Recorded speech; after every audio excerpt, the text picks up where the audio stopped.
The Hawkeyes and Cyclones are looking down the depth charts tonight. Both teams may have to replace some athletes, who authorities say bet on games they played in.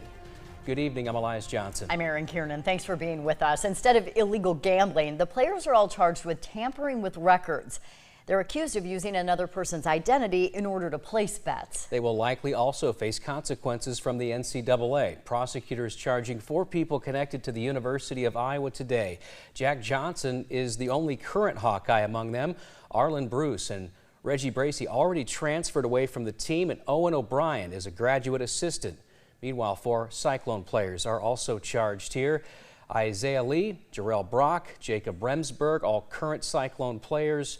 And important ones, too. The players are just the latest charge in an investigation we've been talking about lately, but it dates back to May. We're just learning more about it now. It seems like every day as WHO 13's Mark Freund joins us with more on the allegations associated with these charges. Mark. Yeah, that's right, Elias. These charges are coming from Johnson and Story counties, respectively. As you said, not with gambling, but with tampering with records and falsifying account registration information so they could place bets illegally while underage. The name that stands out on Iowa's side is former Ankeny star Arlen Bruce. He played a lot at Iowa. Bruce is alleged to have bet on 12 Hawkeye football games, 11 that he played in 2021 and 22. 19 wagers total on Hawkeye football. Bruce transferred to Oklahoma State after last season. Reggie Bracey, a former defensive back for the Hawkeyes, is alleged to have bet on 2 Iowa games that he played in. Both Bracey and Bruce used an account registered to Vincent Bruce to place these bets. Bracey transferred to Troy this offseason.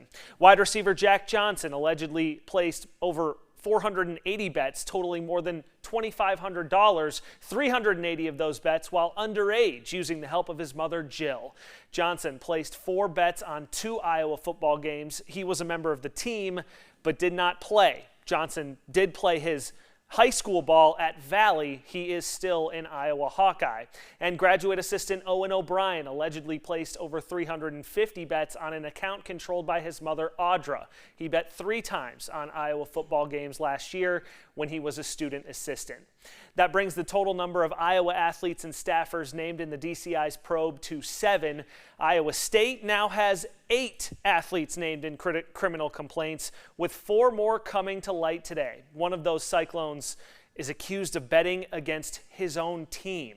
Cyclone defensive lineman Isaiah Lee allegedly placed 21 bets on 12 Iowa State games he played in over the last 2 seasons. According to the complaint, Lee picked Texas to beat Iowa State in 2021, a game the Cyclones won 30-7. Lee allegedly created a FanDuel account utilizing his fiance's information.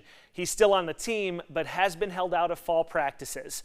So has Cyclone running back Jarrell Brock, and he's also been implicated. Brock is alleged to have bet more than $12,000 total, including on 2 Iowa State football games he played in last season. Lindsey Payson is alleged to be Brock's proxy.